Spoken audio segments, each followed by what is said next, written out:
Breaking news, breaking news, breaking news. Check it out. I got a report on this. This one is about NBA Youngboy and how he earned $100 million from in his garage while he was on house arrest. You're gonna hear the trials and tribulations of how this young man made $100 million. If this don't inspire you, I don't know what will, man. All right.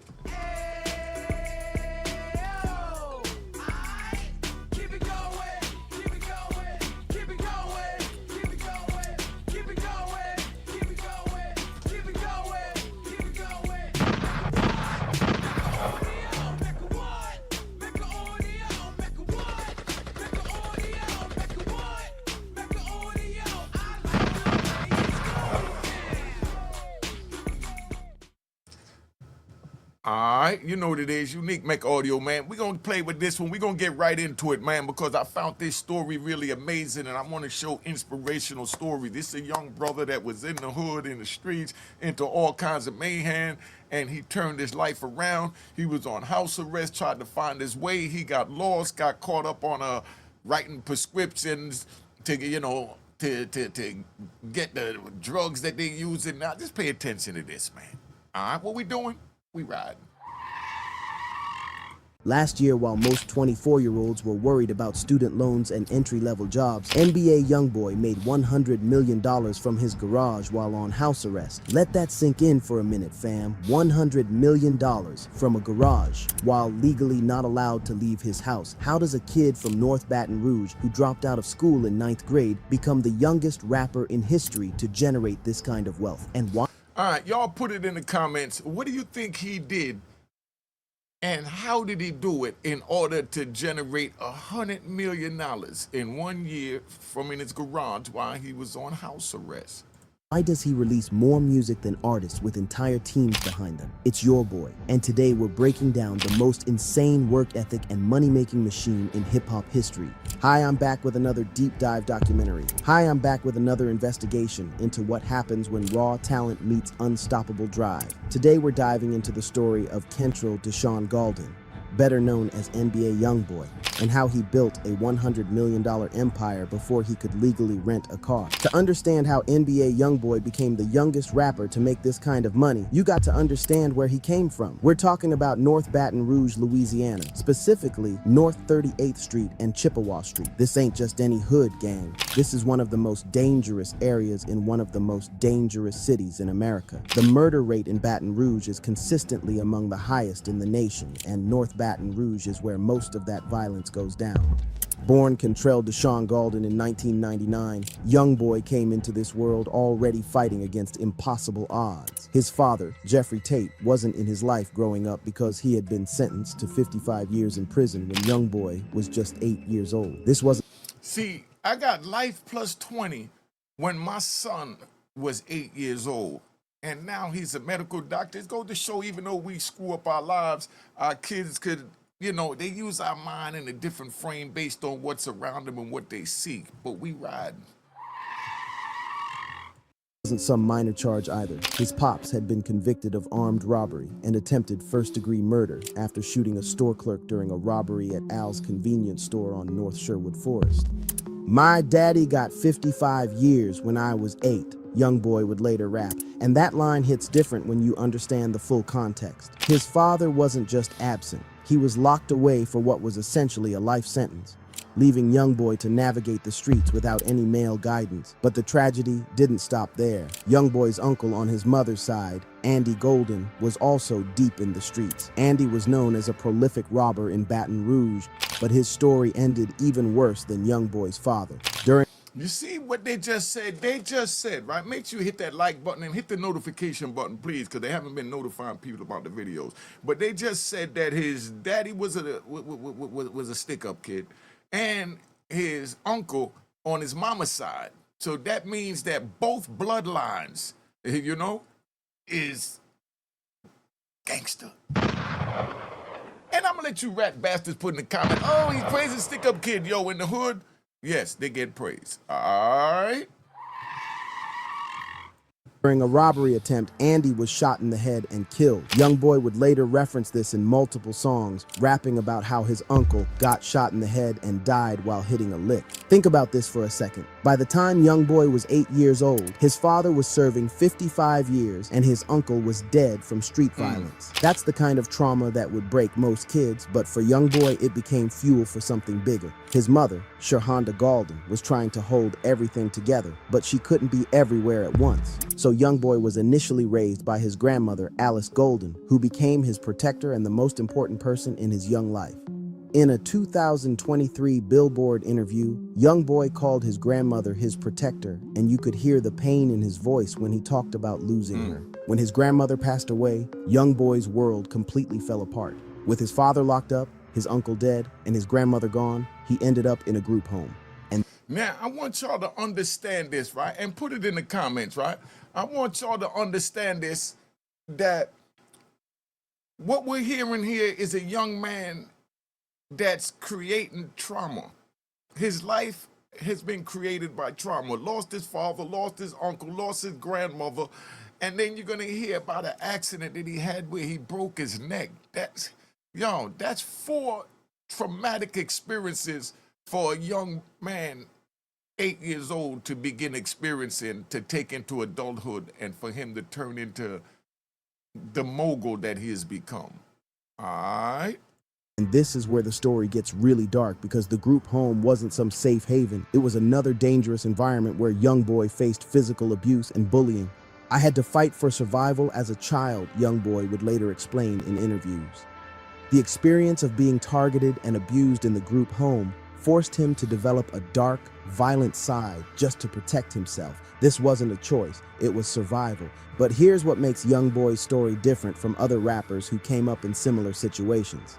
Even as a toddler, he was dealing with serious physical trauma. He broke his neck while wrestling when he was just a little kid, an injury so severe that he had to wear a full neck and head brace while his spine healed. The procedure left him with 3 permanent scars on his head, scars that are visible to this day and serve as a constant reminder of the pain he endured from the very beginning of his life.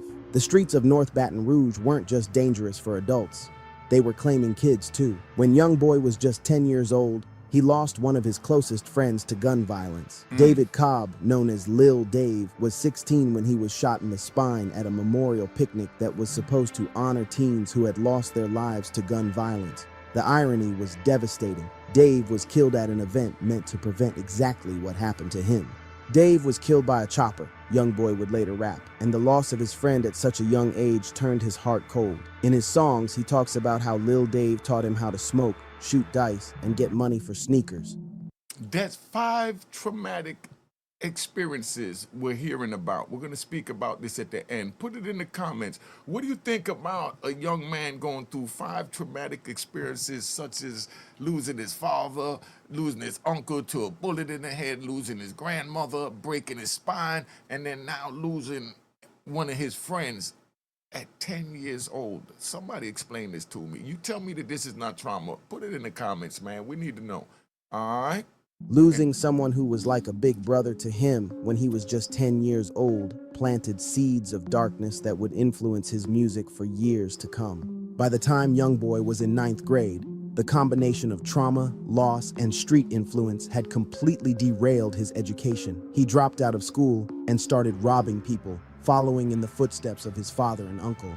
At You know, that comes, right? This where that comes from, because we riding. That comes from the hood keeping his father and his uncle's legacy alive, and this is what he's hearing, that his bloodline is, where he come from. Because I know this firsthand, because I have a son that's doing 29 years in Virginia State Prison now for carjacking, right? Because of all the stories he heard about me down there in Virginia, where I caught my case at and he was born. You know, he grew up trying to follow in those footsteps. And when I finally got him on the phone for the first time, because his mother got with another man, the dude was jealous, didn't want, me to call the house. Mom chose the dude over her son and wouldn't allow me to call her right my own son. So decades went by. By the time a decade and a half went by, I get in touch with my son through his godmother, gave him my number, my information, and she told me to call her, and I called, and he was there, and that's how I spoke to my son for the first time since he was like 7, 8 years old. So I know about these traumatic experiences. When I talked to my son said, "I'm doing good, Dad. I'm doing just like you. I'm out here. I'm jacking niggas." I'm selling that hard. I'm doing this. I'm doing that. And I'm like, whoa, you know? And he's like, yeah, I'm gonna get some money. I'm gonna save some money. I know I'm supposed to do. I'm supposed to take care of you. I said, whoa. Said, nah, what you're supposed to be doing is taking care of your mama and yourself. Go get a job, man. Go to school. What are you talking about? And he went into all this, and I'll tell you about that story in a whole nother episode, but bottom line is he wound up catching 29 years, and it broke my heart when I spoke to him, and he telling me, "I'm just like you, Dad." Gunshots. 14 years old, he was arrested for robbery and sent to a youth detention center. But here's where Youngboy's story takes a different turn than most kids who end up in the system. While he was locked up, he discovered something that would change his life forever: music. During those 6 months in juvenile detention, Youngboy wrote at least 25 songs with no beats, just using music as a way to express the pain and trauma he had been carrying his whole life. "It helped me know my purpose, helped me know what I want to do," Youngboy said about his time in detention. "It helped me learn how to express myself." This is crucial to understanding Youngboy's later success because music wasn't just a career choice for him, it was therapy, survival, and purpose all rolled into one. While other kids his age were worried about homework and dating, Youngboy was processing generational trauma through lyrics and melodies. When Youngboy got out of juvenile detention in 2015, he was a different person. He had found his purpose. But he was still just a 16-year-old kid with no money, no connections, and no real plan beyond making music. What he did have was an unbreakable work ethic and a burning desire to never be broke again. His first mixtape, Life Before Fame, dropped in April 2015, and it was raw as hell. This wasn't some polished debut, it was pure emotion from a teenager who had lived through more trauma than most adults. The tape featured tracks like Homicide and Range Rover, and you could hear the pain and anger in every bar. But what set Youngboy apart from other young rappers wasn't just his story. It was his output. While most artists were dropping one project a year, Youngboy was releasing mixtapes every few months. Mind of a Menace came out in December 2015, followed by Mind of a Menace 2 in April 2016, then Before I Go in June 2016. This wasn't normal, gang. Most artists take years to develop their sound and build a catalog, but Youngboy was treating music like a full-time job from day one. The breakthrough came with 38 Baby in September 2016. The title track was named after North 38th Street where he grew up, and it painted a vivid picture of his daily life, drinking lean, smoking with demons, and sending hitters at people who crossed him. The song described the pressure of being a 16-year-old who couldn't go anywhere without being armed and having to watch out for friends who had turned into enemies. Could you imagine not being able to go anywhere unless you had a pistol on you? Could you imagine living like that? Is that what you want for yourself? If that's what you want, keep doing what you're doing on the street. All right, but I'm telling you, it ain't worth it. Done been there and done that, man. I mean, your neck get to hurt and keep looking over your shoulder. I mean, you don't need that, man. Let's just ride. But here's what's crazy. Youngboy was literally recording some of these songs with an AK-47 in the studio. Footage later surfaced showing him in the booth with a fully automatic weapon, which gives you an idea of how dangerous his life was even as his music career was taking off. Nah, maybe it wasn't that his life was in danger while he did it. He might have did that because he wanted to feel that cold steel while he was in the booth on the microphone, to feel the darkness that it possessed in him. You know, I'm just giving it to you from another point of view. Cause and he wasn't scared of nothing. Yeah, I mean, he had his homies in there with him. It was his studio, so that wasn't the least of the worry. That man had that joint in there because he wanted to feel that cold steel as he rapped about her. All right? 38 Baby music video changed everything. It showed Youngboy and his crew with serious firepower, and people were shocked to see someone so young living such a dangerous life.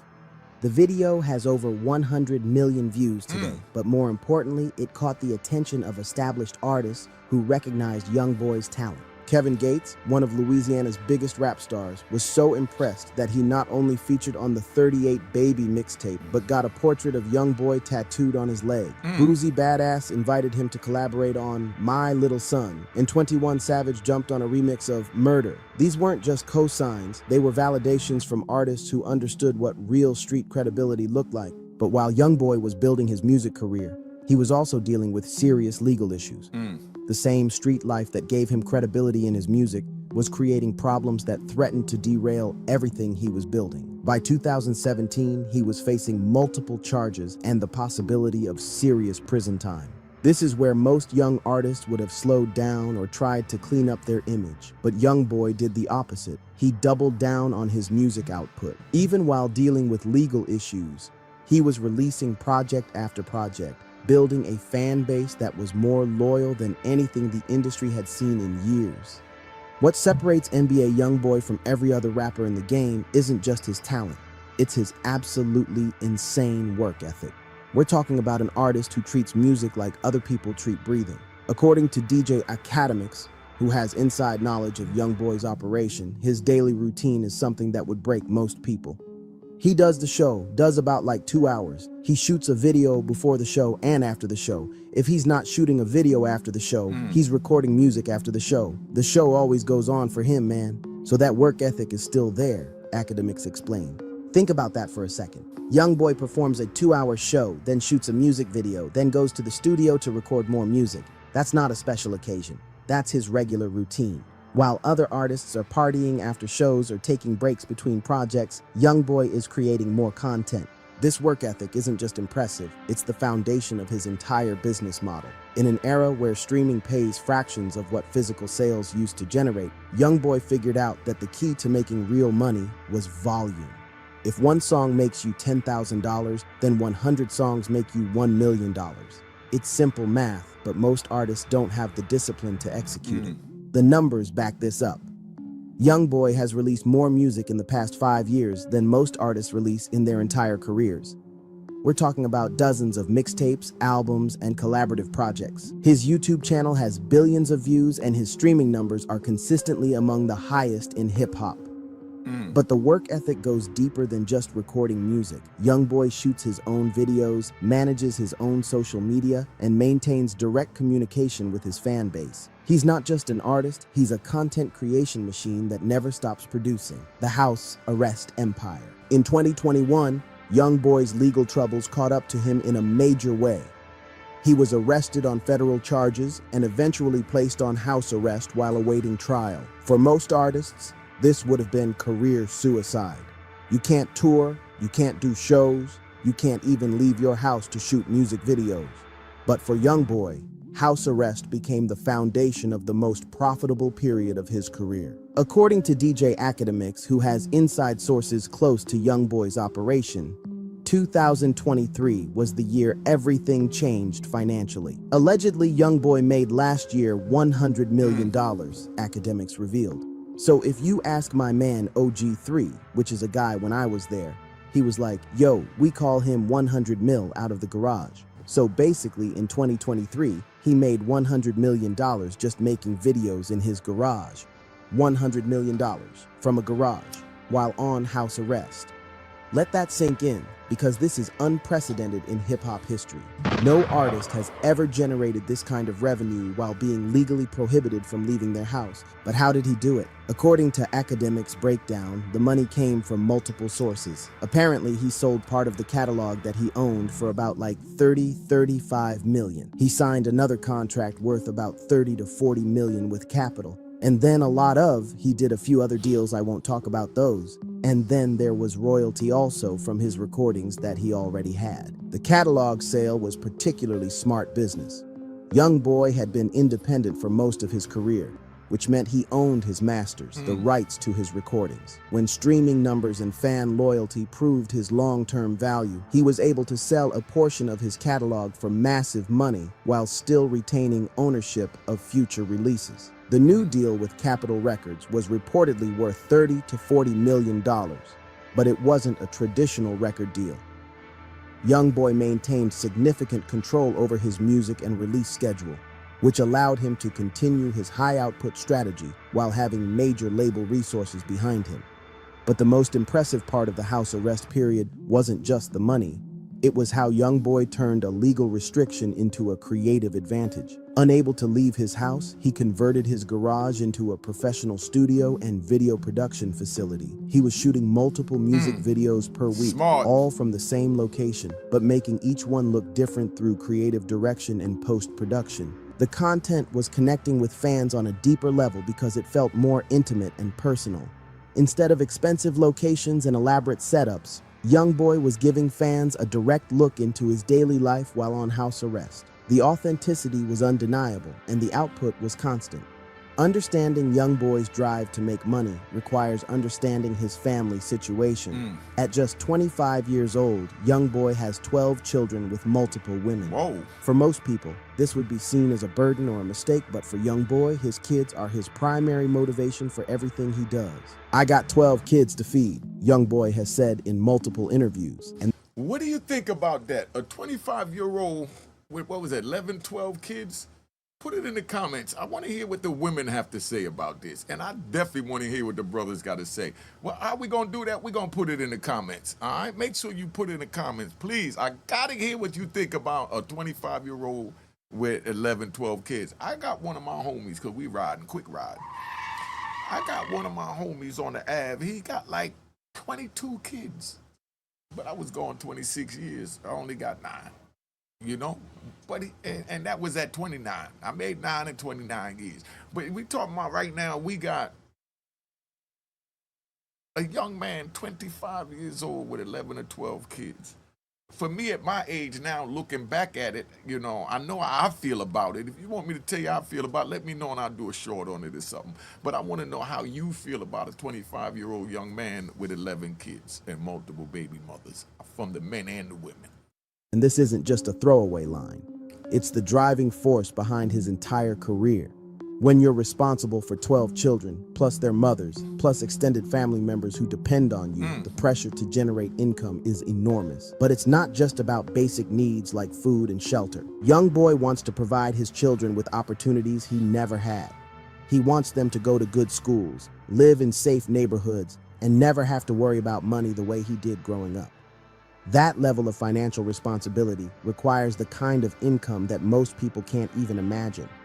The math is simple, but staggering. If each child needs $100,000 per year for living expenses, education, and future planning, that's $1.2 million annually just for his kids. Add in the mothers, extended family, his own lifestyle, taxes, and business expenses, and Youngboy needs to generate several $1,000,000 per year just to maintain his current situation. This financial pressure explains why Youngboy's work ethic is so extreme. He can't Y'all also put it in the comments. Do you think that it's worth it? Do you think that it's worth it to be spending $1.2 million just to take care of the children? Let's put it in the comments. And remember, please subscribe to my daughter's YouTube channel at Juanita Mecca Audio and at Real Boss TTTV for your banging music, mixtapes, and Unique Mecca Audio Prison Stories and Mecca Audio TV. Because we doing what? We ride. Can't afford to take breaks, can't afford to have creative blocks, and can't afford to rely on traditional industry timelines. When you have 12 kids depending on you, every day you're not making money is a day you're falling behind. But the motivation goes deeper than just financial responsibility. Youngboy grew up without a father, and he's determined not to let his children experience that same abandonment. Despite his legal troubles and the chaos of his personal life, he's actively involved in his children's lives and frequently posts about them on social media. "I'm trying to break the cycle," Youngboy has said about his approach to fatherhood. Growing up in North Baton Rouge, he saw too many kids without fathers, too many families broken by violence and incarceration. His success isn't just about money. It's about proving that someone from his background can build something lasting for the next generation. What makes Youngboy's financial success so remarkable isn't just the amount of money he's made, it's how he's made it. While most artists rely on traditional revenue streams like album sales, touring, and endorsements, Youngboy has created a completely different business model that maximizes every aspect of the modern music industry. The foundation of his success is ownership. Unlike many artists who sign away their rights for upfront money, Youngboy maintained control of his masters for most of his career. This meant that every stream, every download, and every licensing deal generated revenue directly for him rather than a record label. The streaming strategy is particularly genius. While other artists focus on creating 1 or 2 hit songs per year, Youngboy floods the market with content. His YouTube channel consistently uploads new videos, his streaming platforms always have fresh music, and his social media never stops providing content. This constant output keeps him relevant in algorithms and ensures that fans always have something new to consume. The direct fan relationship is another crucial element. Youngboy doesn't rely on radio play or industry gatekeepers to reach his audience. He speaks directly to his fans through social media, responds to their comments, and makes them feel like they're part of his journey. This creates a level of loyalty that translates directly into revenue. The touring model, when he was able to tour, was also revolutionary. According to DJ Academics, Youngboy was commanding $800,000 to $1 million per show, with some estimates suggesting his entire tour could generate over $50 million in profit. What do you think Youngboy gets for this entire tour? After paying production, after paying security, venues, what does Youngboy pocket? $50 million. More academics revealed. These aren't typical numbers for someone Youngboy's age. Most artists take decades to build the kind of fan base that can support million-dollar show fees. But Youngboy's constant output and authentic connection with fans allowed him to reach that level in just a few years. Beyond the financial motivations and business strategies, there's something deeper driving Youngboy's success, a psychological need to prove himself that stems from his traumatic childhood. Growing up without a father, losing his grandmother, and surviving the streets of North Baton Rouge created a mindset where failure isn't an option. I don't like disappointment, Youngboy has said in interviews. I just don't like to put too much faith in anything. Even being on the other side of it, like I know some people that are probably disappointed, so it's just like, just knowing that, and that's just not a good feeling altogether, so I don't really let myself get let down. This fear of disappointment drives him to work harder than anyone else in the industry. If other artists release 1 album per year, Youngboy releases 5. If other artists shoot 1 video per month, Youngboy shoots 1 per week. He's constantly trying to stay ahead of potential failure by outworking everyone around him. The trauma from his childhood also created a sense of urgency that most people don't have. When you've seen friends die young, family members go to prison for life, and opportunities disappear overnight, you understand that success isn't guaranteed and time isn't unlimited. Youngboy approaches his career like someone who knows that everything could be taken away at any moment. This mindset is both his greatest strength and his biggest weakness. It drives him to achieve incredible success, but it also creates a level of stress and paranoia that affects his personal relationships and mental health. The same drive that made him $100 million also keeps him isolated and constantly looking over his shoulder. Youngboy's success has fundamentally changed how the music industry operates. His independent approach proved that artists don't need major label support to reach the highest levels of commercial success.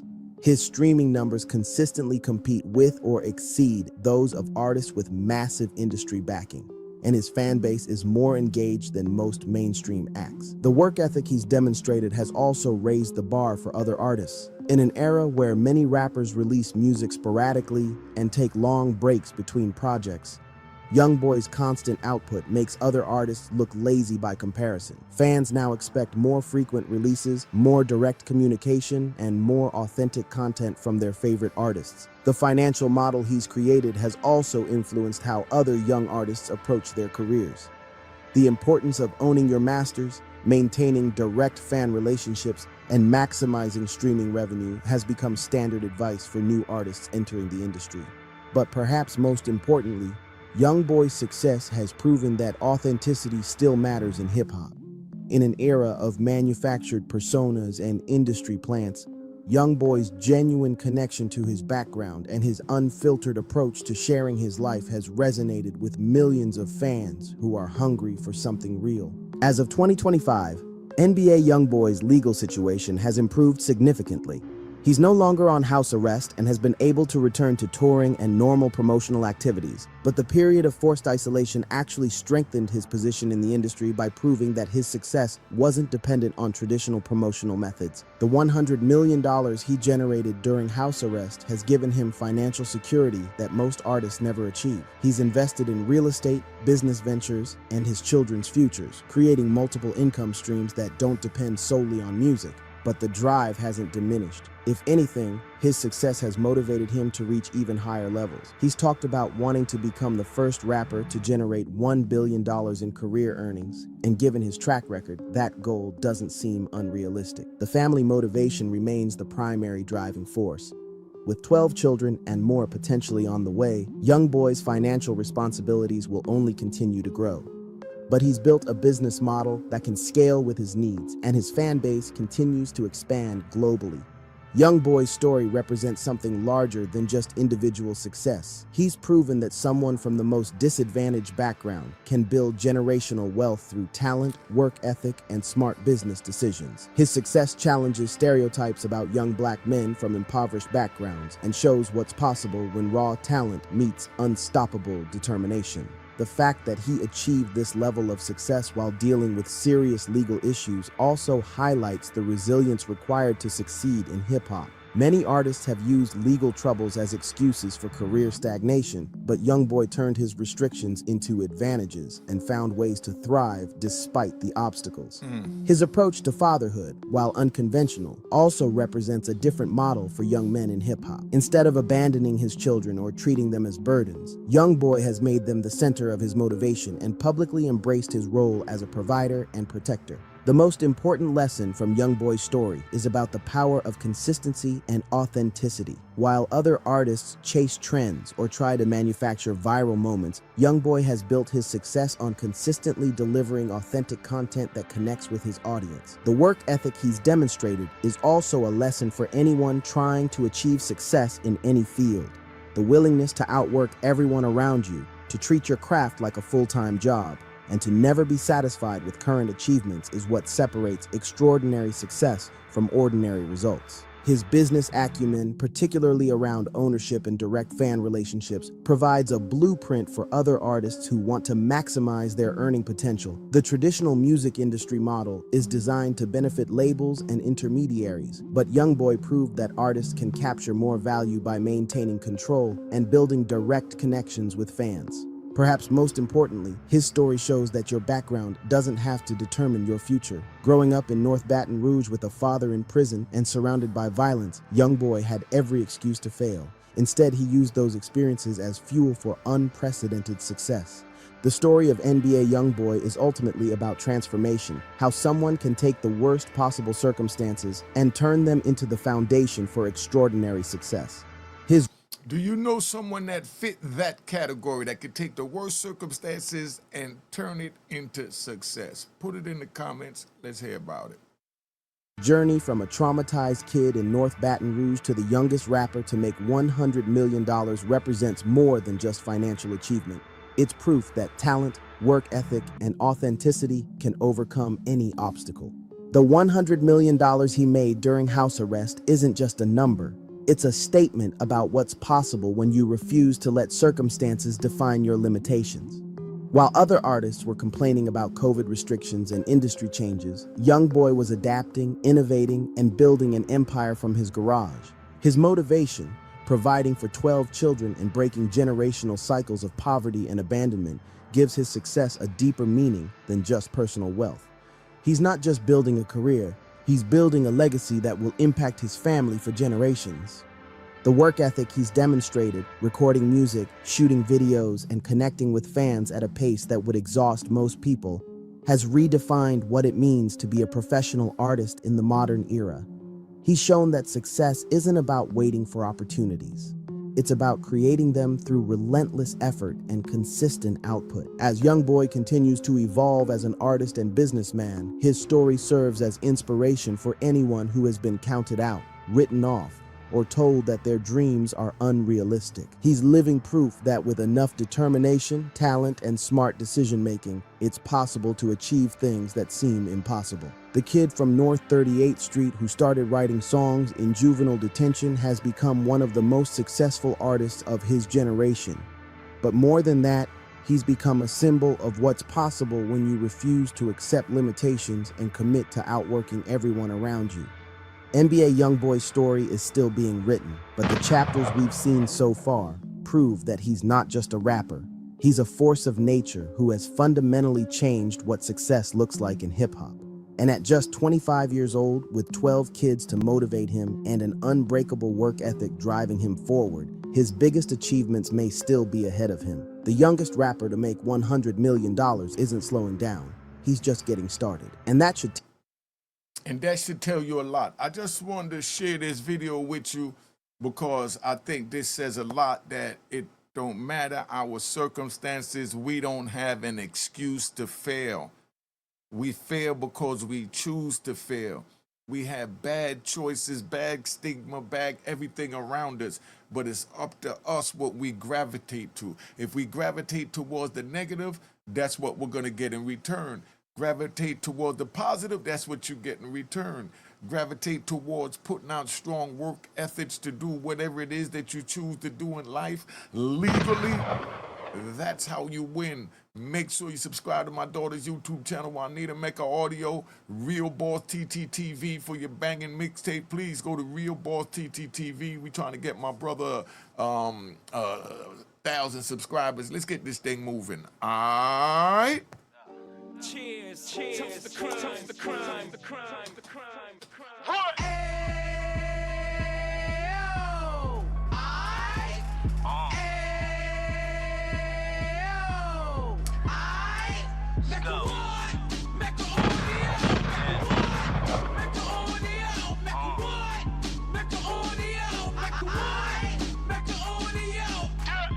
Fresh out the can of 26, he back on the strip, getting back in the mix. What he mentions a gift. You stand up 10 toes down, and I suggest you pay attention to this. Take a little gully posse and put it in Harlem. He cut from the bottom, came up from the bottom. Drop the book, you should go and get it. The Instagram page and the YouTube, you could go and visit. Then you could consider yourself LinkedIn. Sit front row and get Jews from a kingpin. How he went through it, so you ain't gotta go do it. To not pay attention would be stupid. Talking about a man that probably put your grandfather on. Probably the reason that him and your grams got along. A man that generated millions on the block, did his time, never squilling to the cops, Mecca Audio.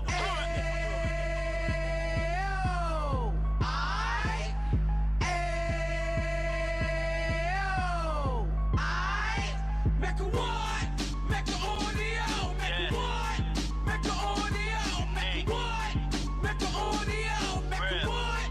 Mecca Audio. And we gon' do it like we gon' do it like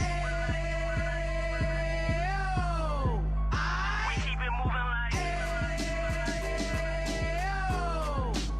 we gotta do it like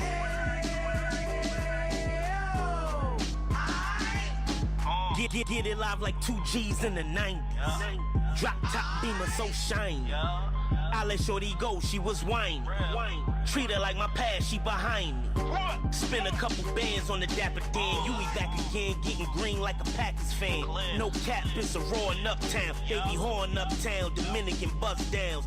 Now we on the positive, we got a lot to give. Now he trying to stop the kids from being inoperative. So take heed, homie, lend a ear. He started in uptown, he gon' finish dead. But now it ain't about selling drugs, buying cars. It's about buying property to make the community yours, so we can give back to the cheers, cheers, toast the crime, toast the crime, the crime, the crime, the crime.